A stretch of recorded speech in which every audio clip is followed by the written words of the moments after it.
आनंद हो, live happy with the ancient knowledge. इस channel में हम डिस्कस करेंगे अबाउट लाइफस्टाइल, योगा, ध्यान, मेडिटेशन, उसके साथ में foods, stress, anxiety, lifestyle disorders, इन सब के बारे में हम इस चैनल में we will be discussing about.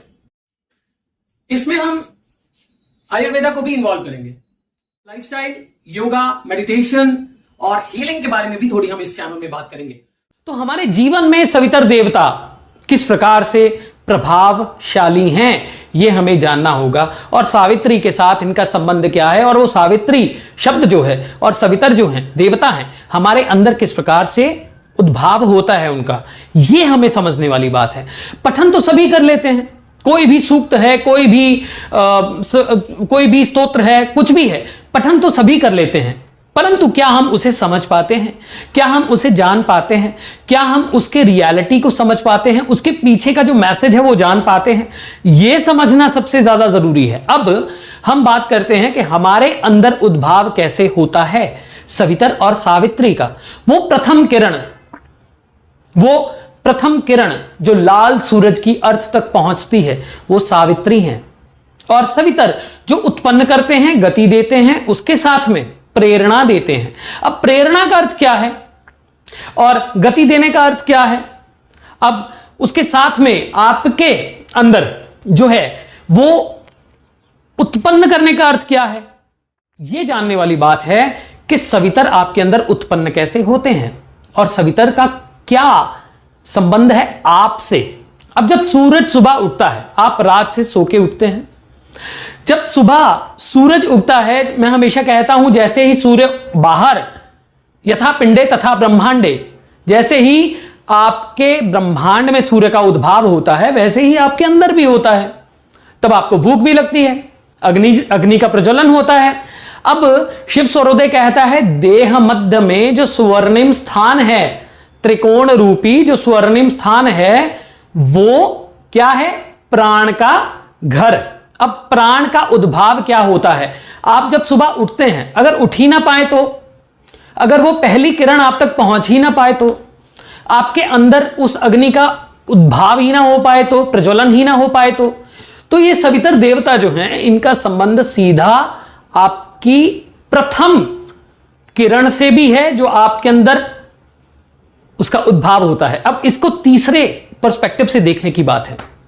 ये तो हम सुबह उठने की बात करते हैं, परंतु जब आप बहुत ही कष्टों में भी होते हैं, बहुत कष्टों में होते हैं, आपके जीवन में बहुत कष्ट हैं, मान लीजिए कुछ भी, बहुत समस्याएं हैं, बहुत सारी ऐसी कंडीशंस हैं जिसके कारण आप जो हैं वो शांत हैं, आपके अंदर एनर्जी नहीं है।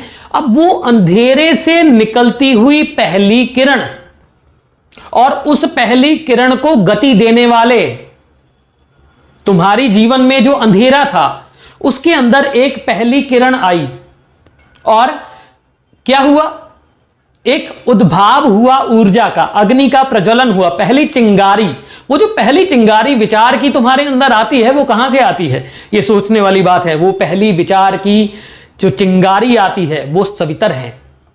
वो जो भ्रमण करते हैं लाल घोड़ों के रूप में। अब लाल घोड़ों के अर्थ में आप समझ लीजिए क्या है, आपका ब्लड भी तो लाल है। ये संपूर्ण सृष्टि उस लाल सूरज के कारण ही तो विटामिन डी ले पाती है, पोषण ले पाती है। और आप समझ के देखें, आपके अंदर जब आप विचारहीन हैं, अचानक से आपके अंदर, आप ऊर्जाहीन हैं, आपके अंदर अचानक से कोई विचार उठता है कि मैं ये कर सकता हूं, ये युक्ति है, ये तरीका है, इस तरीके से मैं इस स्थिति पे पहुंच सकता हूं, मैं जान सकता हूं, मैं अपनी इस प्रॉब्लम का सॉल्यूशन कर सकता हूं, मैं खुद के तरीके से, अपने युक्ति से, अपने विचार से, इस तरह से मैं अपनी समस्या का निदान कर सकता हूं। अब वो जो विचार आया, समझिए, मैं बार बार रिपीट इसलिए कर रहा हूं, जो विचार आया, वो विचार कहां से आया? वो अंधेरा था, आप तो बिल्कुल अंधेरे में बैठे थे और अचानक से आपके आंतरिक मन में एक ऊर्जा उठी, पहली किरण उठी। वो ऊर्जा जो आप बैठे थे, आपके अंदर हिम्मत नहीं थी, आप उठे और अचानक से उठने के बाद में आप खड़े हो गए। वो खड़े होने के पीछे भी तो ऊर्जा का पहला तत्व, पहली किरण होगी, वो है सावित्री। और सावित्री वो जो कैरियर है, वो जो ऊर्जा के कैरियर हैं, साम्य देवता, वो जो उससे पहले भी काम करते हैं। विचार उठा, एक पहली किरण आई, परंतु उस विचार को गति देना, अब उस विचार को गति देना, उसको उत्पन्न करना, यह सवितर देवता का संबंध है।